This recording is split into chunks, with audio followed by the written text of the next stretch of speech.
1 week, that's all it would take. 1 week for Iran to enrich enough uranium for a nuclear bomb. Not a year, not months, 7 days. And nobody, not the CIA, not Mossad, not the IAEA, can guarantee they'd see it coming in time. This is the story of how we got here, and what happened when the clock finally struck midnight, the number that haunts Washington. As of late 2024, Iran possessed over 400 kilograms of uranium enriched to 60% purity, just below weapons grade. The IAEA said this stockpile was enough for multiple nuclear bombs if enriched further. US intelligence agencies estimated breakout time at less than 2 weeks. But breakout is only half the equation. Converting uranium gas into metal, fashioning it into a warhead, mounting it on a missile, that takes longer. Maybe a year, maybe less. Iran had a secret weapons program before 2003. They know the blueprints. They've kept the scientists. And in 2024, US intelligence dropped a bombshell. Iran was exploring a gun-type fission weapon, a cruder design that could produce a bomb in months, not years. Undeliverable by missile, perhaps, but a bomb nonetheless. The fatwa that Tehran kept invoking, Supreme Leader Khamenei's 2003 edict forbidding nuclear weapons, was starting to sound hollow. The axis collapses. For decades, Iran's strategy was simple: build a network of proxies to deter Israel and project power without risking the homeland. Hamas in Gaza, Hezbollah in Lebanon, Assad in Syria, militias in Iraq, Houthis in Yemen. They called it the axis of resistance. Then, October 7th, 2023 happened, and everything unraveled. Israel's response was brutal and systematic. Gaza was flattened, Hamas leadership decimated, but Israel didn't stop there. In September 2024, Israel targeted Hezbollah, not with a ground invasion, but with something unprecedented: exploding pagers. Thousands of devices, sold through front companies, detonated simultaneously across Lebanon. The entire command structure was shattered in hours. Hassan Nasrallah, the legendary leader, was killed in an airstrike weeks later, and then Syria fell. In 11 days, rebel forces swept from Idlib to Damascus. Assad fled to Moscow. Iran's Golden Ring, the land bridge connecting Tehran to Beirut, snapped overnight. Billions in investment gone. The corridor for weapon shipments to Hezbollah closed. By December 2024, Iran's deterrence architecture lay in ruins. The shift in doctrine, something changed in Tehran. For years, Iranian officials had dismissed nuclear weapons as un-Islamic. The fatwa was sacrosanct. But in late 2024, the rhetoric shifted. Parliament members began discussing revising nuclear doctrine.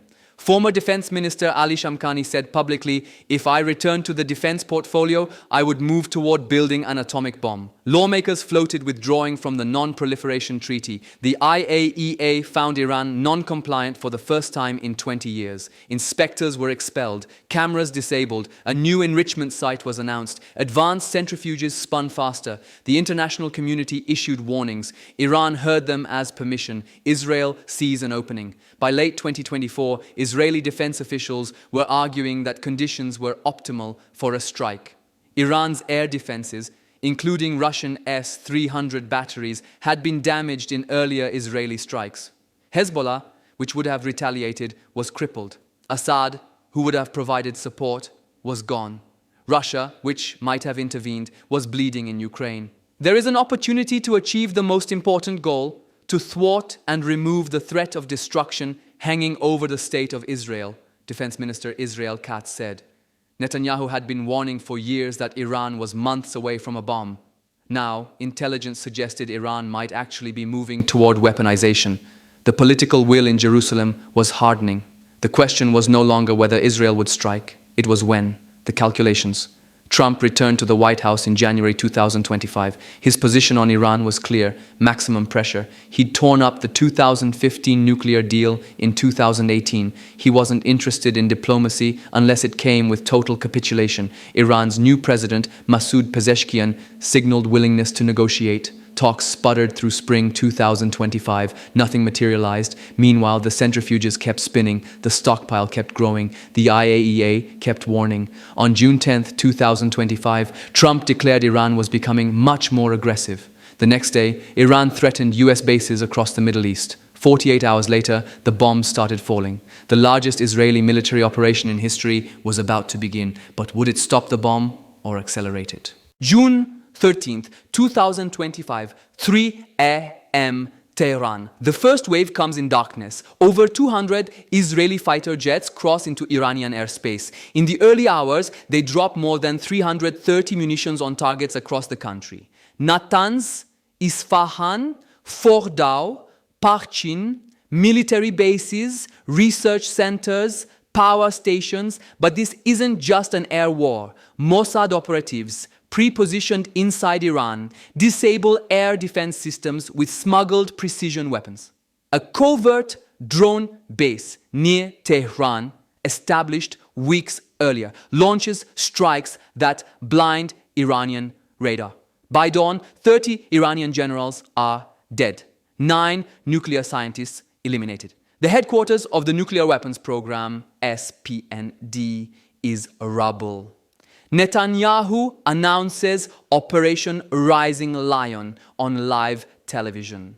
Iran's nuclear program poses a clear and present danger to Israel's very survival, he says. This operation will continue for as many days as it takes. The targets.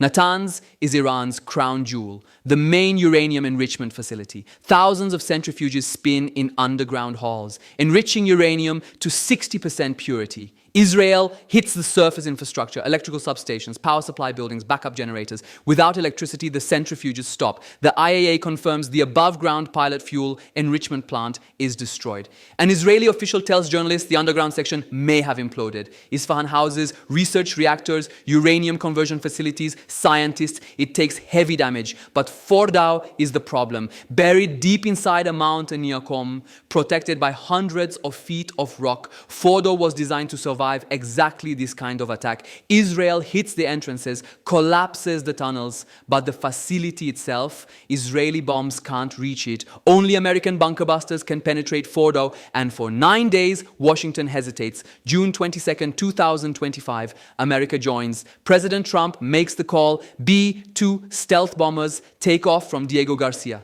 Tomahawk missiles launch from ships in the Gulf.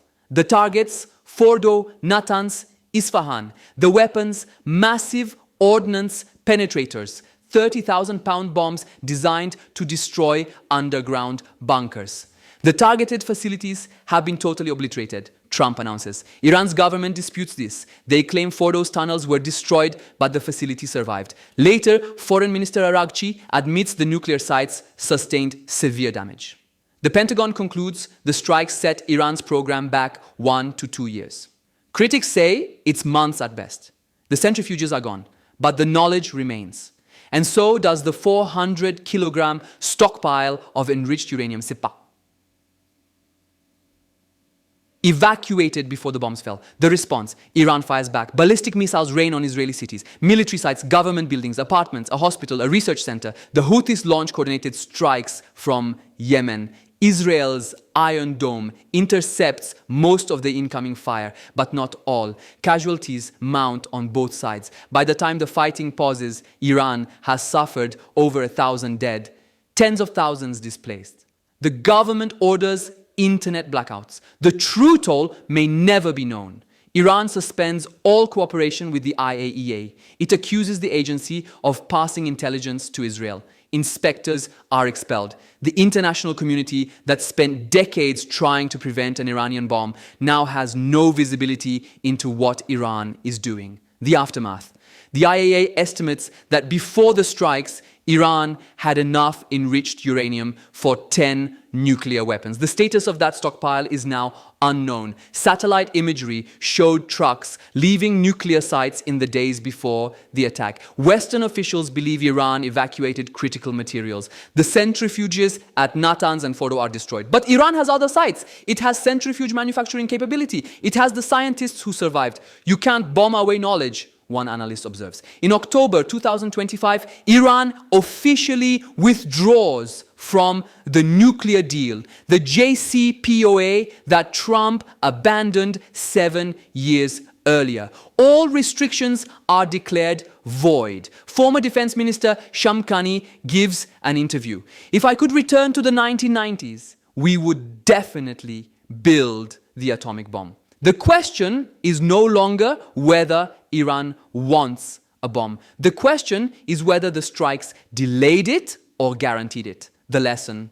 For 2 decades, the world tried to prevent Iran from acquiring nuclear weapons through diplomacy, sanctions, sabotage, and now military force. The 2015 deal, the JCPOA, froze the program, stretched breakout time to a year, put inspectors inside every facility. It wasn't perfect, but it worked. Then Trump withdrew. Iran restarted enrichment. Breakout time collapsed to days. The axis of resistance crumbled. Israel struck. Now Iran's program is damaged but not destroyed. Its enriched uranium is hidden. Its scientists are rebuilding. Its leaders are angrier than ever, and no inspector is watching. 40 years of preventing an Iranian bomb may have ended with the very strikes designed to prevent it. Epilogue, December 2025. Somewhere in Iran, new centrifuges are being assembled. The location is unknown. The IAEA has no access. Western intelligence is scrambling to find it.